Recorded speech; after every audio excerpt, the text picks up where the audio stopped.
Welcome to my channel. Do you find yourself interesting? It all starts with ourselves. We laugh a lot when we are content with our lives. We see only the worst in people if we are spiraling into negativity. Likewise, when we find almost everything and everyone boring around us, it means we have stopped being interesting people, our senses have dulled, and the worst part is we didn't even realize when it happened. Once you find out you have indeed become a dreary creature, it becomes imperative to make your life exciting again. Psychology Today says the key to being interesting lies with who we are as a person. And no, it isn't your impressive CV, swanky car, posh phone. It's the way you joke and tell stories.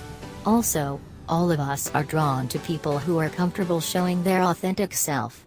Says psychologist Gitanjali Sharma, if you are comfortable with the rhythm of your life, going with the flow, good and bad, you'll be comfortable talking to people about it. And this inner, authentic narrative will make you fascinating to others, and yourself. Move away from usual gang. We become more interesting as we learn how to nurture new connections. New people and varied experiences make us smarter.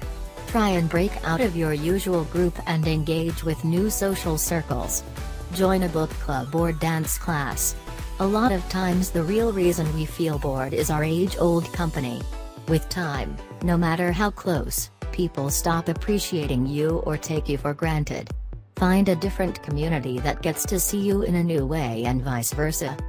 Says psychologist Ratna Khanna Singh, when we hang around with people with a fresh outlook of life, we start to think about our lives in a whole new way. She urges people to seek people who delight us. If you feel vulnerable because of your shyness, create small boundaries with these new people but don't chuck new experiences or friends go, she cautions. Get curious, be mysterious. A person who extends attention to you and listens to you becomes interesting, the same way, when you pay attention to someone, you become interesting to that person. Also, in the age of sharing, it has been observed that people who don't overshare their lives on social media appear more attractive to most people. It's wise to be less active virtually and more active in your real life. When we become more interesting, we create more energy around us and feel more alive. Singh adds some caution though. Whatever you do, don't try too hard to appear interesting. Desperation puts people off immediately, she says.